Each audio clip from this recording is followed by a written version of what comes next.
Hello and welcome to another exciting edition of Santos on Sports, the post-Super Bowl edition. Welcome aboard alongside my good friend Chris Santos, who was right on the money in his prediction, by the way. I am Paul Santos. Thank you very much for looking in. We'd like to thank our sponsors, as we always do. John Seed, attorney at law, 156 8th Street in the city of New Bedford. You can check out his website at johnseedlaw.com. Scotty's Pub, 202 Pleasant Street in Fall River. Citywide Glass, with not one, not two, but three locations to serve you in Dartmouth, Fall River, and Taunton. And Lakeville Athletic Club, which is a jersey that Chris Santos has worn in the past. Speaking of championships, 325 Bedford Street in the town of Lakeville, Massachusetts. You can play tennis and pickleball. Okay, we're going to do some opening thoughts on the Super Bowl. First of all, how are you, Chris? I'm well, Paul.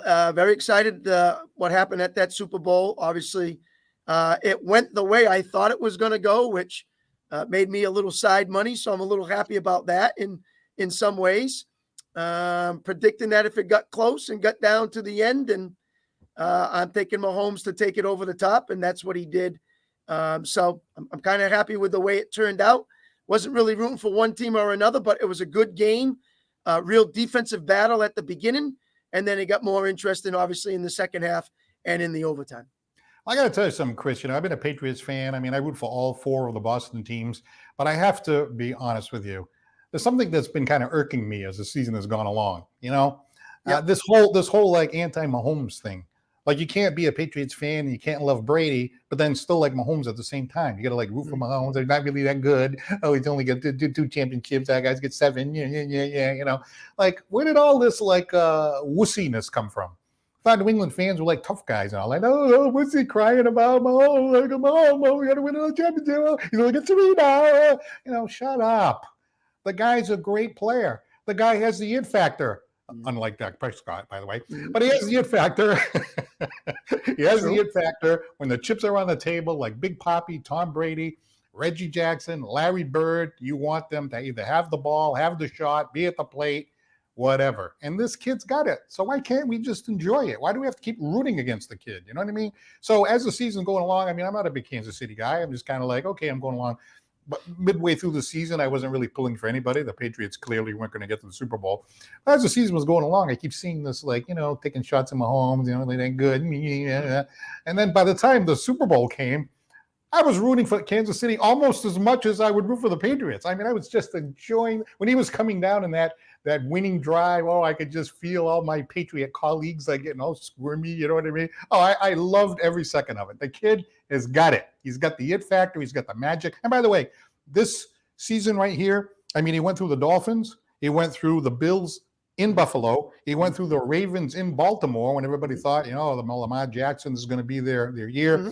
And then he beat a 49ers team, which we talked about on paper, probably was deeper and better than the Kansas City team. And by the way, Kansas City, who are these receivers, right? They were dropping the balls all year. He throw the ball, he drop it. Then he throw the ball, he drop it. Now they started catching it, right? So he's one of those guys that makes the players around him better, like Brady did with him and Doler and some of these other guys. So as far as I'm concerned, I can be a Brady fan. I can say Brady's like this great quarterback of all time. But this kid right here, this kid's entertaining and is exciting. And as far as I'm concerned, I like seeing him win, even as a Patriots fan. So what do you think about that? 774-762-6234. Let us have it. I want to know what you think. Now let's turn it over to Mr. Chris. Well, the question is Mahomes the new Brady? And they need a new face in the NFL. And yes, I do believe that he's the next one in line to take the NFL to new heights. You're seeing it right now, what he's been doing. And he did it this year, Paul, compared to the years past with, to me, an average team, an average wide receiving crew. I would say an average running back.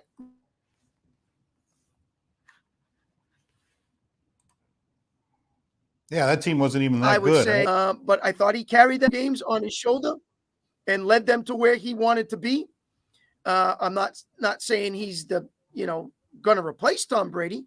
But if he can continue to do what he's doing and the years go by and he starts to catch up, right now he's on pace to do what Tom's been doing.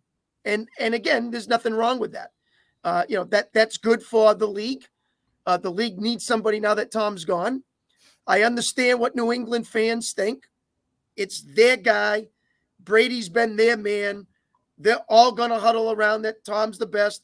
We got all the rings to prove it. I got it. I get it. But this guy right now is making a name for himself. To me, it's too early to put him above. Let it play out. Let it see how it goes. But yes, he is moving in the right direction to kind of replace or be the new Tom. And if he continues on in what he is doing. So, I get what New England fans are thinking and why they're a little upset about this because, they want their guy to be their guy and the face of the NFL forever. And so, yeah, he was for that 20 years. But now times are changing and there's a new face right now, and it's Patrick Mahomes. All right, we're going to go to the phones in a second here. We do have a caller on the line, but Okay. I just wanted to say, I don't remember this happening like, when Bird retired and Michael Jordan came in. I don't remember rooting against Michael Jordan because of Bird. I don't remember rooting against Sidney Crosby because of Bobby Orr. I just don't remember this sort of like negative thing on the next guy. But anyway, looking at Mark Sylvia from Chicago. Yes. Chris is in the New Bedford area. I'm down here in Florida. I'm sorry to say. I know we got a couple inches of snow out there. And in Chicago, Chicago's blowing in over here. And he makes the comment that, yes, Mahomes is the modern Brady. Not the GOAT, but he's the closest thing. We have Ebenezer Zion that says, absolutely, he is the new Brady. And then Chris Lynn, not even in the same league. So that's why I love this topic, because we have opinions all over the place. Okay, let's go from Fort Myers, Florida to Acushnet and say good evening to Ryan. You're in Santos on Sports. Hey, guys. How's it going? Good. Hey, Ryan. Good. How are you? That's actually, no, it's not Acushnet. Mattapoisett, right? Rochester now, but Rochester. It's close. It's close enough. Ryan from Rochester. It was within the old colony district, so it's close enough. I'll take it.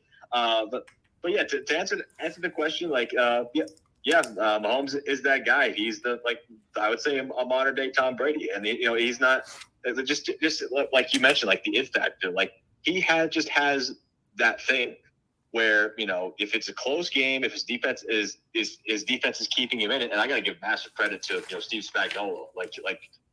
The season that he's put together with this defense, probably one of the better ones that I've seen in quite some time.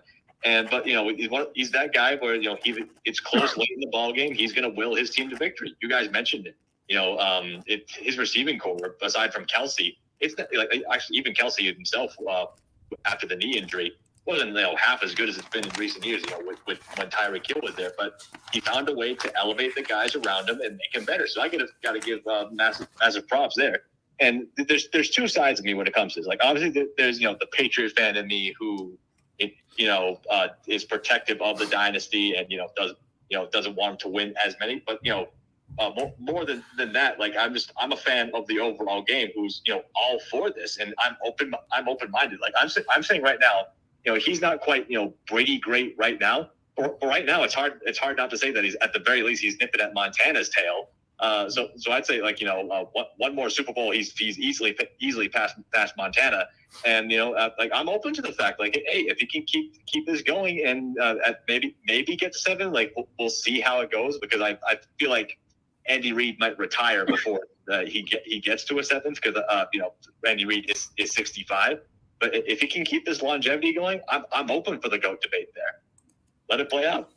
Ryan, I really thought it was his best year yet, because think about what Brady used to do and get a bye, home field advantage, do what he had to do, and then win his bowls. This year for Mahomes, playing, a home game against Miami in horrific weather, at Buffalo, at Baltimore, and obviously finish it off with San Fran. I have to think that's where, to me, it's an incredible season, because you're doing things on the road with the talent that you have, which has not been one of their best this year compared to some of the other seasons and some of the players that they've had.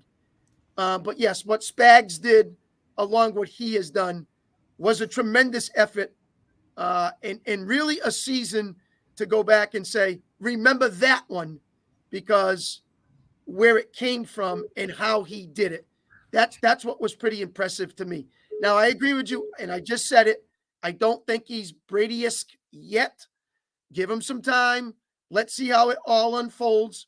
But right now, he was the leader of the NFL and the next franchise player slash NFL superstar. Now that Brady is gone, he's next in line.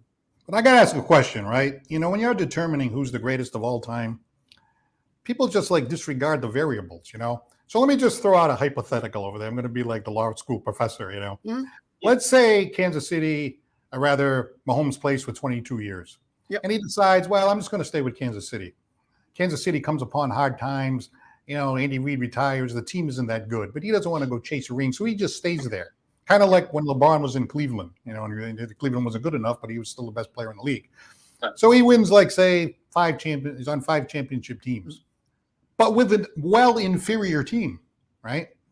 Mm. You could still make the argument that he's now the greatest of all time because you got to factor in the fact that, he was on weaker teams. Now look at Bill Russell. Bill Russell has more rings than Michael Jordan, but we have to factor in the variable that Russell played in a different era with less teams, weaker teams, blah, blah, blah, Yogi Berra was on 10 championship teams. Certainly wasn't better than Joe DiMaggio, because we have to factor in the variable that, okay, in baseball, different kind of a game, so on and so forth. So my point is that this counting championships and that determines, well, he's got 7, he's got 3. That doesn't mean anything. The kid's only maybe like halfway through his career. So in order to assess it, we have to wait till the end. But if he doesn't get to 7, does that mean he loses the argument? I say no, not necessarily. What do you guys think? Go ahead, Ryan. Yeah, I'd say 5. Two more would be a starting point in terms of the championships. But the stuff that I'm looking for, and this will especially be an interesting argument, especially when Reed eventually retires. Will they still be in contention? Will they still be in winning division titles? Will they still be? They don't have to be like the number 1 seed every single year. Especially we saw this playoff run. What you guys, Chris, you had mentioned going on the road and beating 2 really good rosters between Buffalo and then the number 1 seed in Baltimore. So that was easily the most impressive run there. But if they're in this thing for at least the majority of the time, because we have to remember, there hasn't been a year where the kid has not made the AFC title game. Right. So if they can be in contention almost every year, and he has like 5 on his resume, but he doesn't quite make it to 7, yeah, I'd be open to that. I'd have to see how it played out, Paul, in the scenarios that you said. If Reed is gone, how long he lasts, who comes in next, what kind of teams they put together, and how it all unfolds for him and the coaching staff over in Kansas City. So, too early to tell on that. But as you said, he's into a good fourth of his career. Let's see how it looks halfway, and then as it unfolds after that. So a lot going on, but he is definitely in the right direction. All right, Ryan, we're going to let you go because it looks like we got a few callers coming in. We really appreciate your weekly contribution to the show, and I hope you enjoyed the Super Bowl. It was quite a good one. All right. Hey, Ryan, thank you very much for calling. We're going to move on to the next call. No problem. Thanks for having me on again, guys. Thank you very much. Thanks, Ryan. Okay, let's try this. Let's go to Craig in New Bedford. Hello. Hey, what's going on? How you doing today? How you doing? Good. I can't complain. How about yourself? Yeah, excellent. So, Mahomes, hell of a quarterback, right? No doubt on that. But there's no way he can ever be the GOAT, because how many times has he beat Brady in the Super Bowl? The Tampa Bay Buccaneers defeated the Chiefs, correct? Yes. So who beat who, right? So if in their prime you can't beat the GOAT, which is Tom Brady, you never can be the GOAT. Well, modern day, yes, but you can't beat him. Right, So you can't be the GOAT. Right. No, I know that's an argument that people make, but I would say to that that's just one factor. Like Eli Manning was on a team that defeated Brady and Belichick, and coached by Tom Coughlin. They weren't there as long, but Tom Coughlin wiped the floor with Brady and Belichick twice. And then Who's the other quarterback? Nick Foles, was it, that was on the team? So you know what I mean? I know you probably look at that as a tiebreaker, but and then I think one of the times that Mahomes' team lost to Brady's team, they lost the coin flip, and then Brady went all the way down and won the game. So I understand that that's a factor, but I don't know if that is the only factor. And Brady don't have Mahomes' brother as a brother, so not much talking. But at least Mahomes' wife realizes it and didn't let him in. So.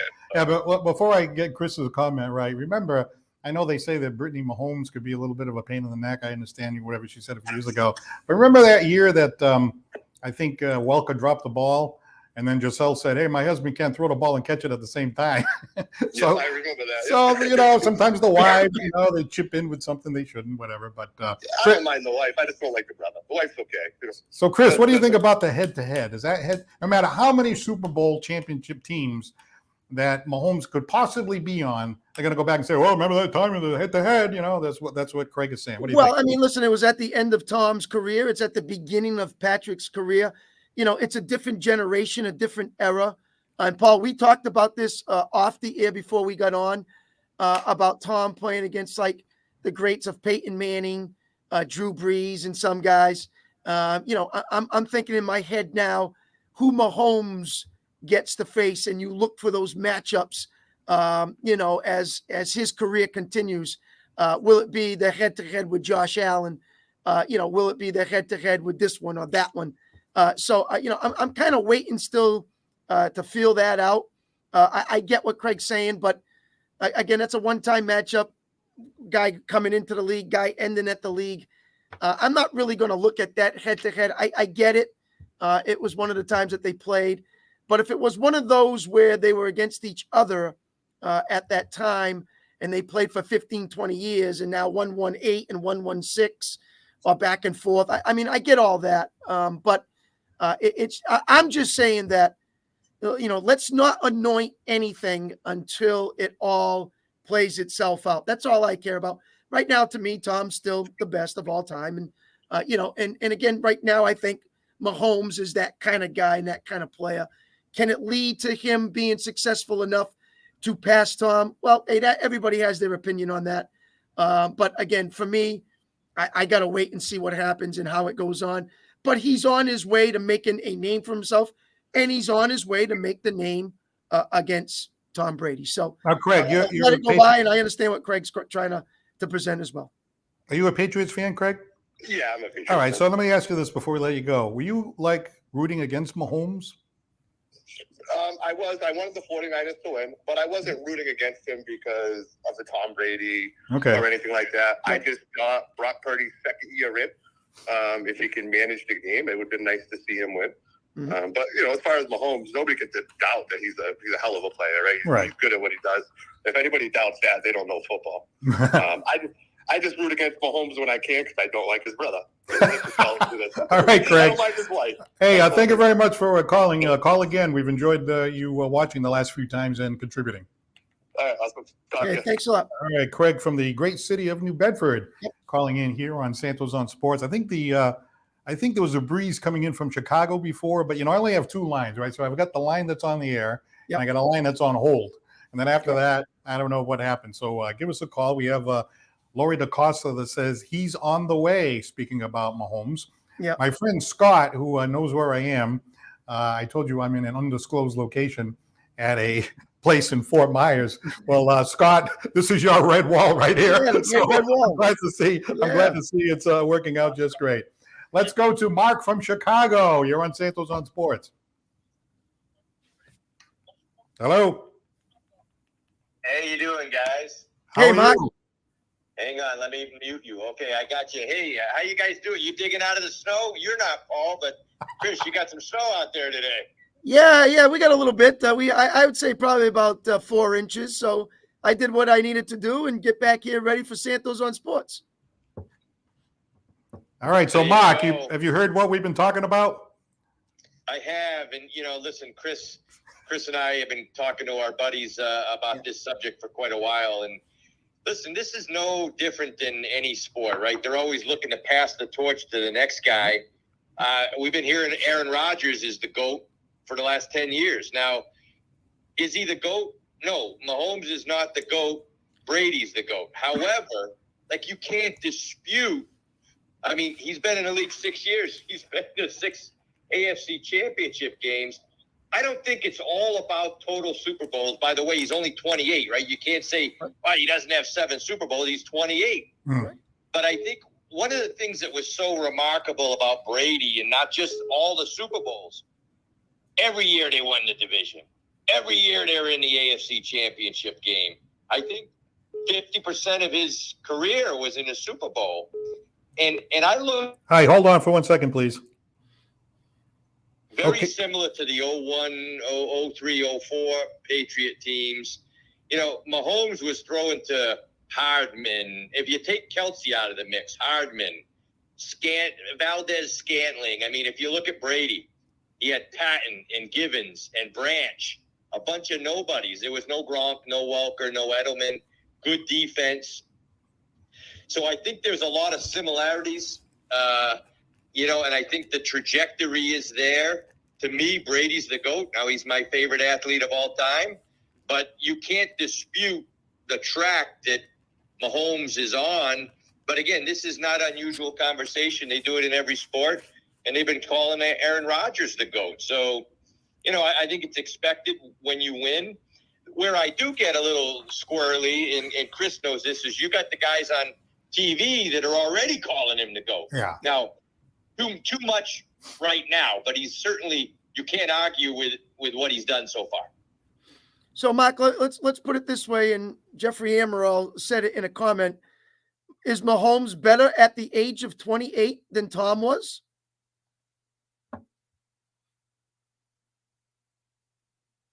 What do you think of that? I just wanted to comment on something. Okay, hang on 1 second, okay? I think Paul put me on hold. Yeah, I'm sorry. Go ahead. Go ahead, Mark. Go ahead. I think you had me on hold, Paul. I didn't hear Chris's comments. All right, Chris, go ahead.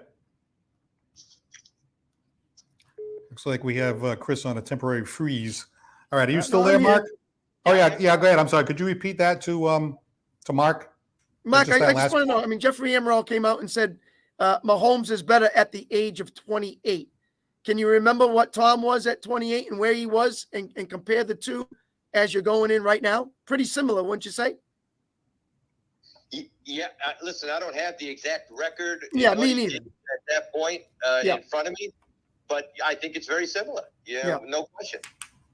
Yeah, I just think that we just have to wait to see this, you know, play out and see how it goes. But for guys like Booger McFarland and some of these guys saying, "Oh, this guy's the greatest of all time," no, there's no answer. There's no doubt about it.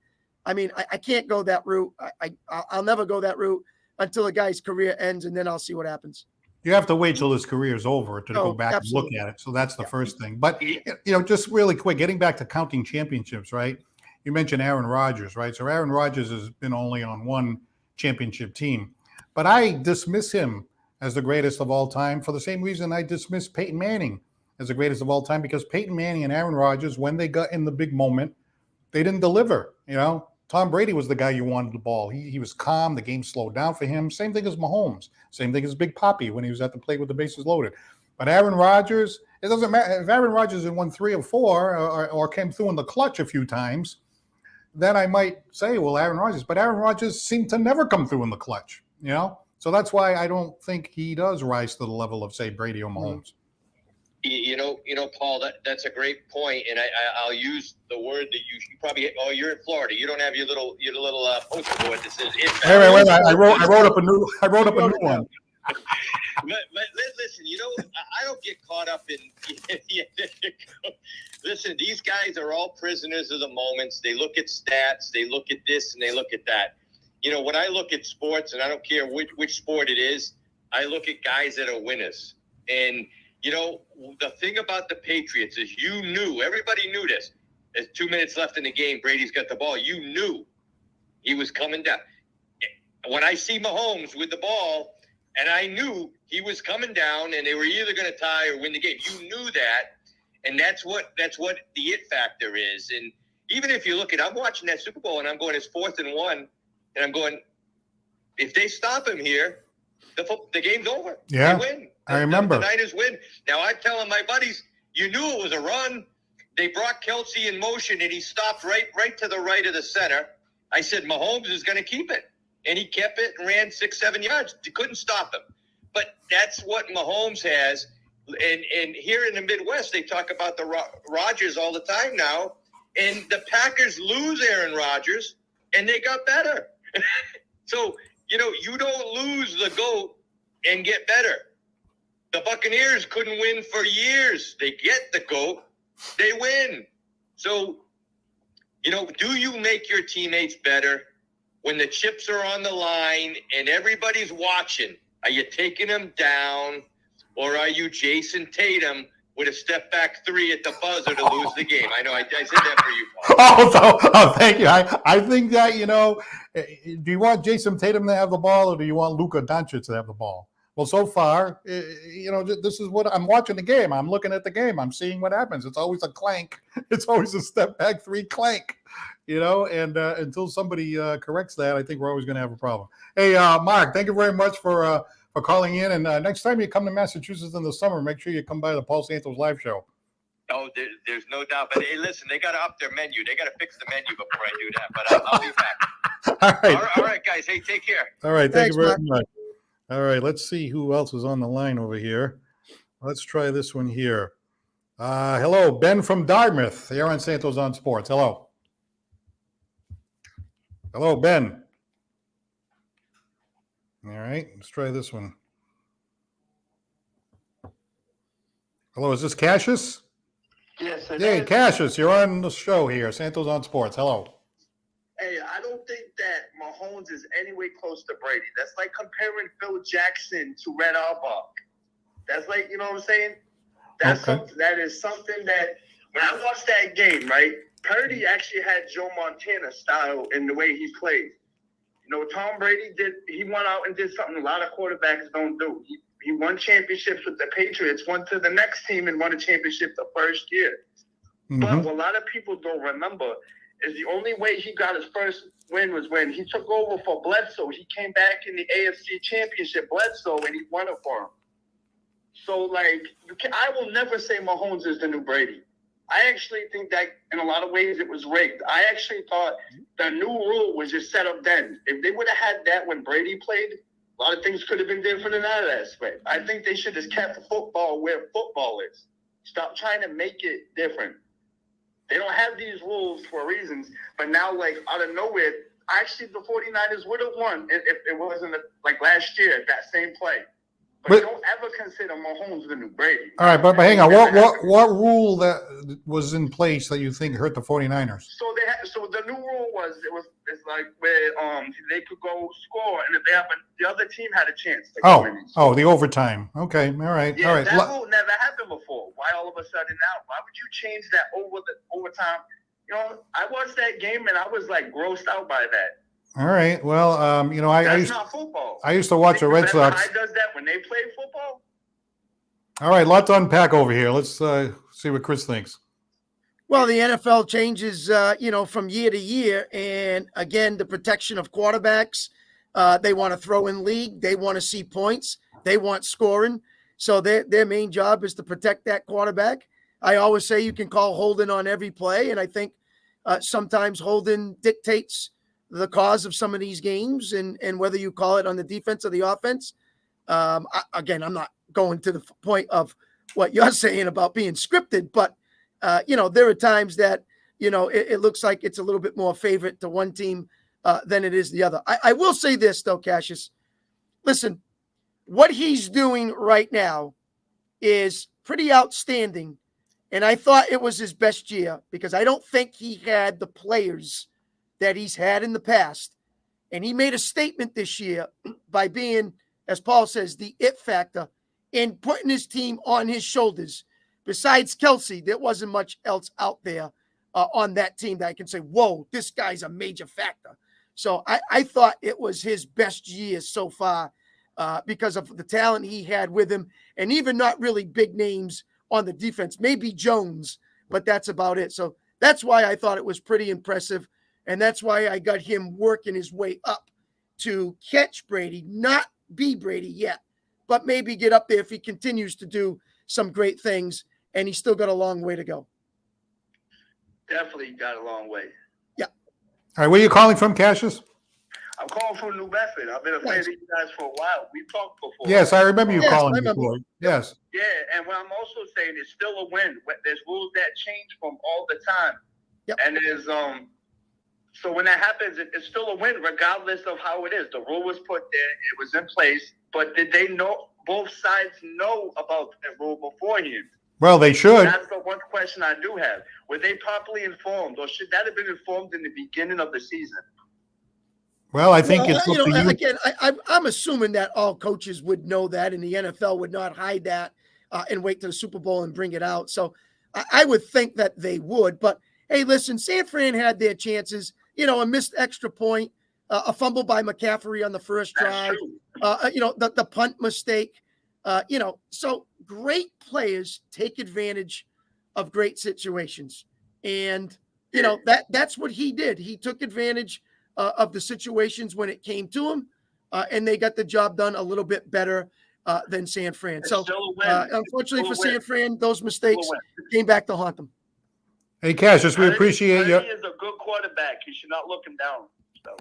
Yeah. Hey, Cassius, thanks a lot for your support of the show. Please call again. I have nothing but love and respect for you, man. I watch you guys all the time. I haven't always on because I'm doing my own stuff, but yeah.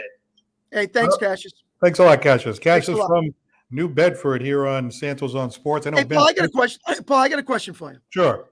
I'm going to go back to one of the guys, Stephen Velez. He says, come on, guys. This was Purdy's first year. This upcoming year will tell a lot. This dude Purdy is supposed to be, getting better, and he continues to get better. Wondering what's your opinion on Brock Purdy. So, Paul, I'm going to start with you. What's your opinion on Brock Purdy leading this San Fran team to a Super Bowl? I thought he was very good. I thought he was following the plan that Shanahan style, game manager, taking advantage of the weapons that are around him. I know there's some disagreement about the idea that they didn't run McCaffrey enough in that third quarter. They kept pass, punt, pass, punt, so the McCaffrey, but that, that's not really on him. But as far as how he handled the game, I mean, the guy, what is he, a couple of years in the league, the last pick in the draft? I mean, I thought he did very well. I mean, I think, but for a bounce here or there, they could win the Super Bowl with him. You can win the Super Bowl with the 8th or 9th best quarterback in the league, 10th quarterback in the league, as long as you surround them with all kinds of talent. That's why they made it to the Super Bowl. So I don't think it's like, well, we got to get rid of the quarterback. Some people are saying, hey, let's fire the head coach. Let's do this, do that. I mean, a bounce here, a bounce there, a call here, a call there, they win. You know what I mean? Like that. Yeah. I always say the luck factor. People say, well, you make your own luck and all that. No, random chance. I look at these things scientifically. Random chance, whether you like it or not, is a factor. And they did a couple of things, the special team. What are the chances of the ball hitting the ankle of the guy in the special teams? I mean, that was like a fluke. You know what I mean? So yeah, I mean, those are players that have. Listen, here's the what answer is I like him. I think he's very good. Yeah, the reason why I say this because it's been all over social media, and Cam Newton has been really hitting Brock Purdy kind of hard, saying he is just a game manager. He's not that great of a quarterback. He's just in a system where he can just maintain, and they will be okay. Let me say this: give the guy some credit, being Mr. Irrelevant, who was the last pick player, had to go through being on the bench, got his opportunity, making the best of his opportunity, and doing the best he can. I give the guy a lot of credit, whether he becomes great or not. I think it's just a great story for the NFL to sit back and say, I don't have to be the first pick in the draft to be the, one of the best quarterbacks out there. I can be the last pick. I could be a free agent and still make noise in the NFL. So good for him. And, I'm happy for him. Yeah. He's just right now one of those kind of guys. I'm not saying he's a gunslinger, but he's doing what he needed to do with a good team. So I'm happy for him. I think it's a great story. I really do. Right. And you know what? He marched the team down the field to get that score before Mahomes came down. He did. So he was calm, collected. It's not like he choked. You know what I mean? He's a young guy. Was it like 23, 24? It's like one of the young, imagine that 23, a 24-year-old kid in the Super Bowl, and he marches the team down the field to take the lead. And then, the other thing is, and now you're standing there watching Mahomes, probably the best quarterback in the league, certainly the best quarterback in the league, marching down the field to win the game. What could you do? So he didn't choke. I mean, I thought he was cool. I thought he was calm. I thought he was collected. I mean, I thought the kid did a nice job. Okay, let's go. I was kind of impressed. Let's go to Ben in Dartmouth. Hello. What's going on, Paul? Chris, how you guys doing today? Excellent. How about Ben, yourself? how's it going? Great. Hey, no school today. Yeah, no school today. That's on a good note. Well, that means you got plenty of time to think about our question. Mahomes, the new Brady?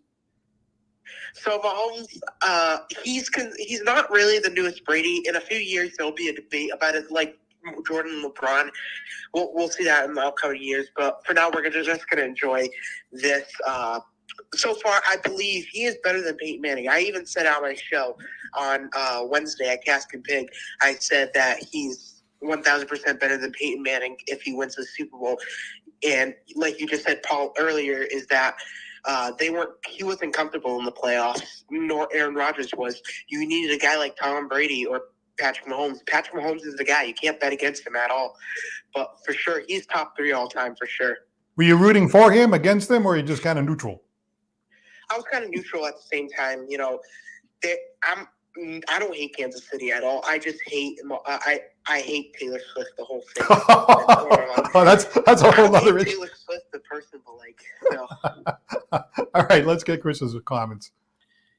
Yeah, I mean, it's high standards, and you know, at the age of 28, you're already putting them up with great names of Tom Brady, Peyton Manning, Aaron Rodgers, some great players, obviously.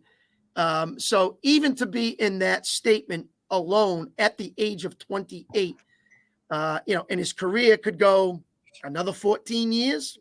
I mean, what was Tom, 42 or whatever he was? So, I mean, think about that down the road of where he can be from now if he stays in the league that long and plays that long. So, right now, pretty impressive stats and pretty impressive championships that he has won already at the age of 28. And I want to give kudos to Brock Purdy, like you just said earlier. Brock Purdy is just played a phenomenal game. Although the offense didn't show up in the second half, that was the main impact. Although, Christian McCaffrey had a great game on the ground as well, including that touchdown trick pass by Juwan Jennings. But overall, the defense couldn't it's like a bend don't break moment at that final moment of the game. And everybody knew once Kansas City has the ball, they're going to score. So, what did you gentlemen think about the officials? I thought they did a great job staying out of the way. I thought they did good. I thought they did an all right job. There was plenty of missed calls, but they did a better job than the last Super Bowl. I tried to watch, Paul, some of the big names. It kind of gets me amped up. So, no disrespect. All right, Ben. Hey, thank you very much for your call as usual. We'll talk to you soon, and let's hope that the Dartmouth boys and girls basketball teams can get on a run in the playoffs. I hope so. All right. Thanks, Ben. Care.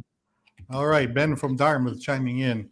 I mean, we got to tip our cap to Mahomes and, mentioning the officials. You mentioned that a little bit earlier in this podcast. Yeah, if you don't notice them, I mean, you could be throwing flags all day on the whole. Yeah, game. you can. I try to look at the big players, Paul, and what's going on with them. And the guy I was really looking for was Nick Bosa. And Nick Bosa is a real defensive end and a threat to get to Mahomes. So that was the guy I was looking at and saying, hey, are they doubling him? Hey, are they holding him? Are they grabbing him? Those are the players that really make statements. And those are the ones you kind of look at when the game's on the line. So I was kind of seeing how they were blocking him or how the officials were kind of handling his progress. So that was one guy. Same thing with Jones on the opposite side for Kansas City. And then obviously you look at defensive backs when they're covering the big names like Deebo Samuel, Ayuk, and then obviously Hardman and Kelsey on the other side. All right, the lines are open now. If you want to get in on the discussion, this will be a good time. It's 774-762-6234. Paul Santos and Chris Santos on Santos on Sports. I knew this was going to be a fun podcast because you come on right after the Super Bowl and people have their opinions and everybody watched the game and it was so much fun and the game went into overtime. Certainly one of the all-time classic games in Super Bowl history. So I think everybody enjoyed it. And answering the question, is Mahomes the new Brady? We have Ruthie Tavares saying yes. Woohoo, woohoo. think she sounds like a Kansas City fan there. Cheryl McLaughlin and Fatima Mello say no, not yet. Michael Jamali says yes. Stephen Velez had a big, long comment here. Come on, guys. This was Purdy's first year. So on and so forth about Purdy. We talked about Purdy. Christine Botello said no. Manny Miranda says not even close. Robert Cooper says no, not yet. And I think Lisa Corrado, she was talking a little bit about the brother. Maybe he should quiet down just a little bit. A lot of people think the younger brother is a little bit of a pain in the neck. So everybody's got an opinion on this. So I think this is a good topic. Yeah, it is. I mean, and Craig says, defense was a huge factor. Other people come out, and can you imagine if they still had Hill? Oh yeah, imagine that. Yeah, just a lot of different things that go on. So quite interesting. Of course, my friend Mark Sylvia has to comment in at the end there and add my name to the list when we used to play ball as kids. So, and thanks, Mark. I appreciate the confidence and the comment that I was a beast back in 7th grade. Wait a minute. What? you were a quarterback in 7th grade? Is that right? I didn't know this. Listen, Paul. Huh? Chris Santos was known as the GOAT of backyard football back in the day. Right? Not organized football. I'm talking backyard football. Was known as the GOAT back there in high school. So now what did you play? Did you play like 2 completions of first down, or did you guys tackle, or what did you do? Oh, no, we played tackle, but 2 completions was a first down. We did play. We played both. We played 10 yards. We played 2 completions. We did it all back then, but we played a lot of backyard football when I was a kid down at the Dartmouth Middle School or the Dartmouth High School, up at SMU up there. And so we played a lot of ball back then. So you could be the greatest pickup quarterback of all time. Is that what we're trying to say here? Well, I don't want to have to go there, but greatest player of all time to never play organized football. How's that sound? He's in the conversation. There you go. I think somebody was saying about the rules changes that Craig or Cassius, I believe it was, talking about the rule changes. And I think they really didn't make it clear. Like I'm watching a game, right? And I'm like, okay, so San Francisco gets the ball, right? Well, so I'm thinking to myself, geez, I don't want the ball. I like it when they pass on the ball. Yep. Well, the way the rules were before you pass on the ball, the way it is now, it's probably debatable. But so they get the ball. So they're coming down the field. And as they're getting closer to the end zone, something doesn't feel right. They're not talking about, hey, if they get a touchdown, the game's over. And then I think finally it was mentioned. I mean, they mentioned it quickly during the coin toss, which is what they did. They announced that the other team would get the ball. I didn't realize that you could have to wait. And if the quarter ended, it would extend to the next quarter. That's the one I didn't figure. So when I'm watching, 20 seconds and they're taking their time and it's ticking away, and I'm going, well, wait a minute. If that ends right now, the game's over because they didn't score. But I that's the part that got to me that I did not realize they would go to another quarter. I was texting back and forth with yourself and my son. So then Dylan sent me, he says, hey, Dad, they changed the rule. And he sent me the rule. And then when they say it quick, it's like, okay, you get a possession unless you fumble it or there's a defensive touchdown. Okay, defensive touchdown, right? You get the ball, you go down and score. The other team gets a chance. And then if they score and tie it up, then it's sudden death. Okay. All right. So I knew that once I knew that you could you would get the ball back, I knew it was sudden death. So I wasn't worried about the clock. But there was some discussion about the clock. I think they could have done a better job, like, the network could have gone on and put on the screen, hey, look, there was a rule change. I think Romo and Jim Nantz should have been the guys that would really come forward during that coin toss and listening to what he said, come out then and say, okay, remember, this year, this is how it works and this is what it's going to be. So I think there could have been a better communication with that as well. Right, yes, exactly. And, the thing, too, is people are at parties, there's noise. People are grabbing a bite to eat. They're running, trying to get a bathroom trip in. I was trying to figure out when am I going to go to the bathroom because I wanted to see the commercials. So I'm standing there like, well, if I go to the bathroom and Mahomes throws a touchdown, I'm going to miss that. But then if I go to the bathroom and the Clydesdales come out or something, I'm going to miss that. So I'm thinking like, when am I ever going to go to the bathroom? Yeah. But anyway, so I think they could have done better. The officials, I thought, did a good job. So we talked about that a little bit. The rule change. I mean, I like it. I like the fact that both teams get a chance at the ball. I think I disagree with Cassius there. I mean, you win the toss and you all the way down the field and score a touchdown. You say, well, the defense should have stopped them. Yeah, but you still want the other quarterback to get the ball in his hands. You don't want the other quarterback. I mean, it's a quarterback-centric league. The quarterbacks are all the face of the game. You can't have one team go down and win while the other quarterback's standing on the sidelines. Yeah, we've seen that happen to Josh Allen a few times. Yeah, right. During some games, And it happened one of those games with Brady and Mahomes. Mahomes was on the sideline. There's nothing he can do. Brady went down the field. So I like the way it is now better. I don't know about the college rule. I don't know if that would play well in the NFL. You give the ball a 25-yard line, the other team gets all a 25-yard line. I don't know. I like the way it went in the Super Bowl. I think that was pretty good the way it was. Yeah, I had no problem with it. Again, it's more points. It's a chance to score more. It's a chance to really put the pressure on, each quarterback or each offense, and for the defense to stop you. So, it's enjoyment, and the NFL is always tinkering and changing something. So this is just another one, and I'm sure there's going to be more in the future of something else. So. Well, I don't know how far back our audience goes, but there used to be a show on WNBH, Bernie Picanisco, Russ Baldwin. It was called Speak Up on Sports. Speak Up on Sports. And my friend here, Scott Tavera, recalls that Sheldon Goodman used to go to a payphone at Budwin Park, and he would call in. He would call in to Santos on Sports, and he was always the first caller.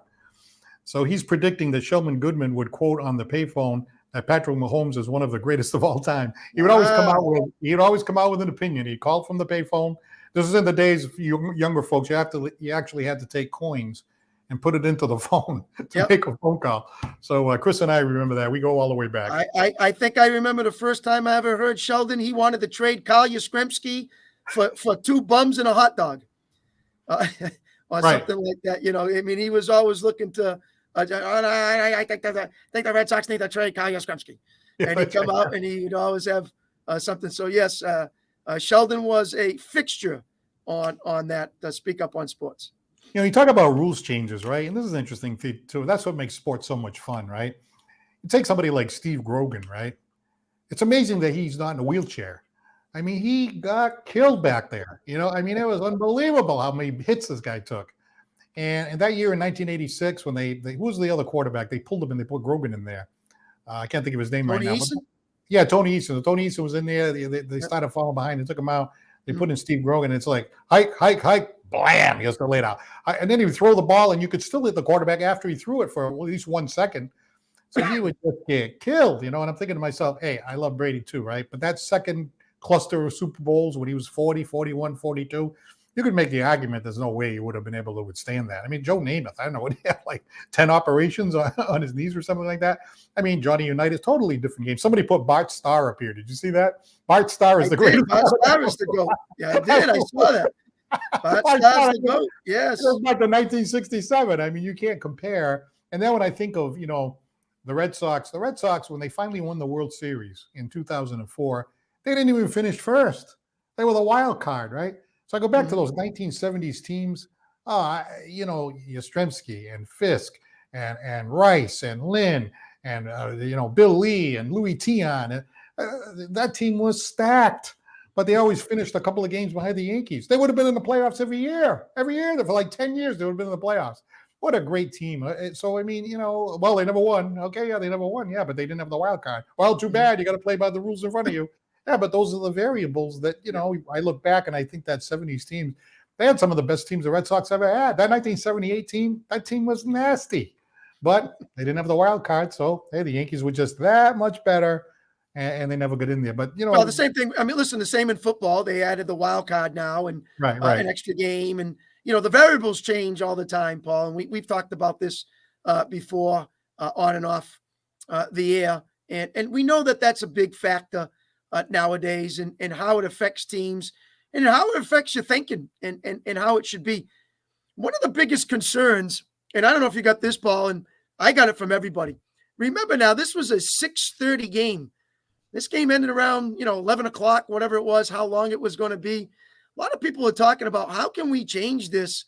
And does it have to be on a Sunday when you have, work and school the next day? Why can't we do this on a Saturday? So, there was a lot of talk about that, down here right behind us with all my fans that were here watching the game. So, I threw out, and a good friend of mine, we were talking about it at work. And, he came up with a good idea as well how about having every team has a bye week the first 8 weeks. And then the second half, everybody gets another bye week. And then it extends it another week. And then the following week, you play the Super Bowl. And, you can play it on a Sunday then because Monday's a holiday. You could have that off, or play it on a Saturday and then have Sunday off. So that was another one that I always think in the back of my head. Some people say, well, you can't do next week. It's the Daytona 500. It's the same day. And, things like that. But, it's still the Super Bowl. You can still make it the time you need to be. Maybe try to make that a little bit different as well. Or, why does it have to be a 6:30 start? We've had games start at 4 o'clock all the time. Why can't you start at 3:30 or something like that? I know you're trying to get the West Coast in, but, they watch games, same thing, 1 o'clock, 12:30. I just think they could probably do that a little bit different. So that was one of the big topics we had down over here at my house.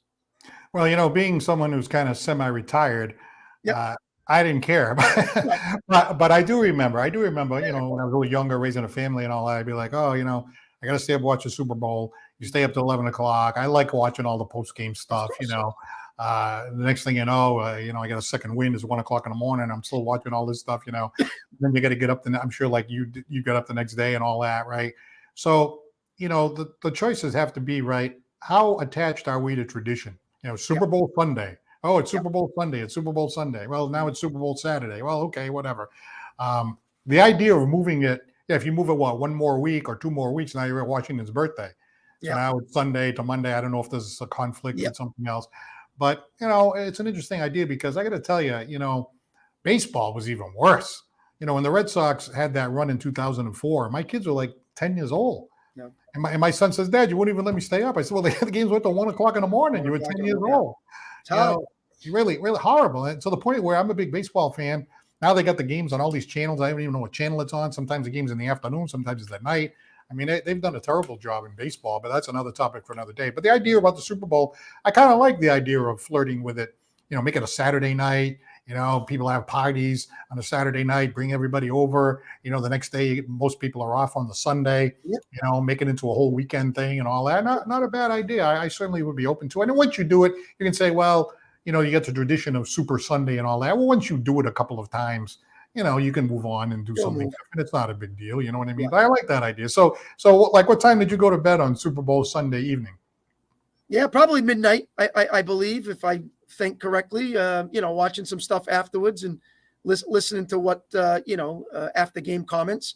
Right. So probably I would say, and then at the same time, you got to clean up some of the stuff before, and get it upstairs and clean up before everyone, after everyone leaves and things. So I'd probably say around midnight. Yeah, absolutely. Yeah. And I forgot that, so they sign off the air and all that, Jim Nantz and the trophy and so forth. So then I figured, let me go over to ESPN. And I forgot about how the boomer there, Chris Berman, he sits on the table and the guests keep coming by. Mahomes went by there and Andy Reid went by there and the wife and everybody went by there and they're shooting the breeze. I'm like, I want to watch this. And my wife points out, and she's absolutely right. Most of the time, I watch the Belichick post game, and she goes, "He's not going to say anything." And then I would imitate him, like, they had more plays than we did. I said, "What are you watching it for? You already know what he's going to say." And sports interviews, we came through, we had adversity, we got by it, we did this, and I understand that, but I still like hearing it. And by the way, while we're talking about really quickly Andy Reid, I was rooting for Kansas City. I've already made that known. I like Mahomes. I just like the excitement of him. I like the challenge of him trying to be as good as, say, a Brady or any of the other great quarterbacks of all time. But I thought that was absolutely horrendous when Kelsey bumped into Andy Reid. Now, Andy Reid, I have a little bit of balancing issue with my back. If you bumped into me, I'd almost fall over like Andy Reid. So I just didn't like that at all. I think that was so disrespectful, so terrible. I understand he's a competitor. Supposedly, Andy Reid said in the interview after the game, hey, afterwards he came up and apologized and we hugged it out and all that. But that was just a bad look. That was a terrible look. I wouldn't be surprised if Belichick would have benched him after that for a while. I just didn't like that at all. And the people that are criticizing that, I'm with them 100% on that. Yeah, at the time, it's the heat of the moment. And, the TV caught it. And so then we all caught it. And then you make your decision after that. He could have been on the bench and Andy could have went back and talked to him and maybe straightened it out a little bit that way. But to get in a coach's face like that, and bump them, that's not good for the game, and that's not good for the country to see. especially young players who are up and coming and think that that's okay to do. Yeah, I think that the league could almost step in, even if Mhm. they say, "Well, this is us. This is this is our team. This is a team issue." I wonder if the NFL can step in and say, "Look, I know it's a team issue. You guys fix it and all that, but we don't want. Suppose that happens next year. Suppose a player like bumps a coach next year, and that coach either sits him or cuts him, or so you say, well, what about him? How about when he bumped the coach? And so you're opening up a Pandora's box that I really think there ought to be like a heavy fine. And I don't know why we're not hearing from him. I haven't really, I have other things to do besides follow sports. But let's say I'm Travis Kelce, me, and I did that. I lost my composure. I'd be up there saying, hey, I just want to let everybody know I made a terrible mistake. Don't ever do that. If you're a young person watching, like just get out there and get in front of it and say, hey, this was a mistake, because that was an ugly look. I didn't like that at all. Yeah, I don't know. I mean, I haven't seen like around the horn, pardon the interruption, or if they brought that up. So I haven't really seen anything on it myself. Not that I've really been looking out for it. But it's one of those things that just leaves a bad taste in your mouth if you're, a fan in that way. So hopefully, it's all straightened out. And at the same time, it doesn't happen with any other teams, but they'll move on. And, it's all about what Mahomes and how they surround him, and contract extensions, and get more people for him, and continue to keep on this roll with this team, because, they're trying to create their own dynasty as much as the Patriots did. I'll tell you, it's been a lot of fun talking like 90% football on Santos on Sports. And we've kind of put the Celtics, the basketball, the hockey on the back burner. And now we're going to get an opportunity over the coming weeks to kind of jump in there and give our opinions about the Celtics and the Bruins. And of course, you're going to factor in some football, because the Patriots have to go through that draft. They got the number 3 draft. There's all kinds of talk about what they should do. Should they get a quarterback? Should they grab the wide receiver? Should they trade and get Justin Fields in here and get a quarterback later?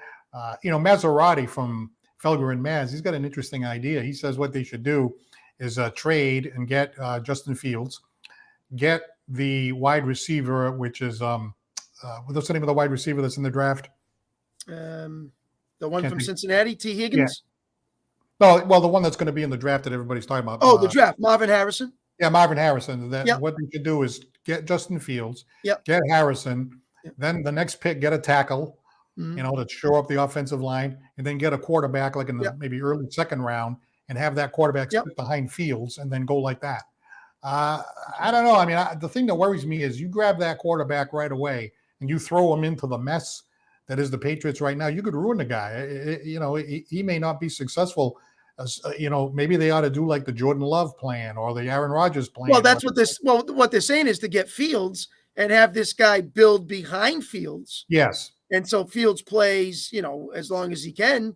And then when it's time for this guy to take over, he takes over. So, build up in that way, which then obviously leaves, what do we do with the two that we have, with us right now? Are they getting traded? Are we letting them go? What's happening with Mac Jones and obviously Zappy? It'd be interesting to see Zappy throwing to Marvin Harrison. Would that work? Or I'm sure Zappy. Well, I'm hearing that maybe they'll trade Mac Jones because he's not happy. So I don't know. I mean, again, it's one of these things where if you had a team like San Francisco, could one of these quarterbacks be better? I'm sure they would be. But again, you look at Mahomes and you look at the receivers that he was throwing to. As we said, he had Travis Kelce and then 4 no names, and that's what Brady did. Brady would. You put a guy in there that's okay, and Brady would just put that ball right on the spot that it's supposed to be, and he would make other people better. I mean, that's what would happen. But anyway, time is up. We'd like to take the opportunity to thank our callers. We had a lot of good callers today. Ryan from Rochester, Craig from New Bedford, Mark from the Windy City of Chicago, Cassius from New Bedford, and Ben from Dartmouth. Thank you very much. And I'm sorry about trying to move it along a little bit because I wanted to get everybody in there. We have all these folks here that commented in the comment line. Thank you so much for that. And of course, our sponsor is Scotty's Pub, 202 Pleasant Street in Fall River. Citywide Glass with 3 locations, Dartmouth, Fall River, and Taunton. Lakeville Athletic Club, 325 Bedford Street in Lakeville, where you can play tennis and pickleball. And Attorney John Seed, 156 8th Street in New Bedford, where you can go to his website at johnseedlaw.com. Do you hear something in the background there? Hey, Paul, it's dinner time and someone's hungry, and I can see that bark right there saying, "Hey, pal, let's get off Santos on Sports and feed me." That's about right. It also means that my wife is coming up the walkway. Nice. So anyway, hey, thanks. That was a lot of fun. I knew this was going to be a fun show. We right after the Super Bowl while this is all fresh in everybody's mind. So keep an eye on the Celtics and the Bruins and that draft, and we'll talk to you again soon. Thanks, everyone. All right, Chris Santos. I'm Paul Santos. Have a great night.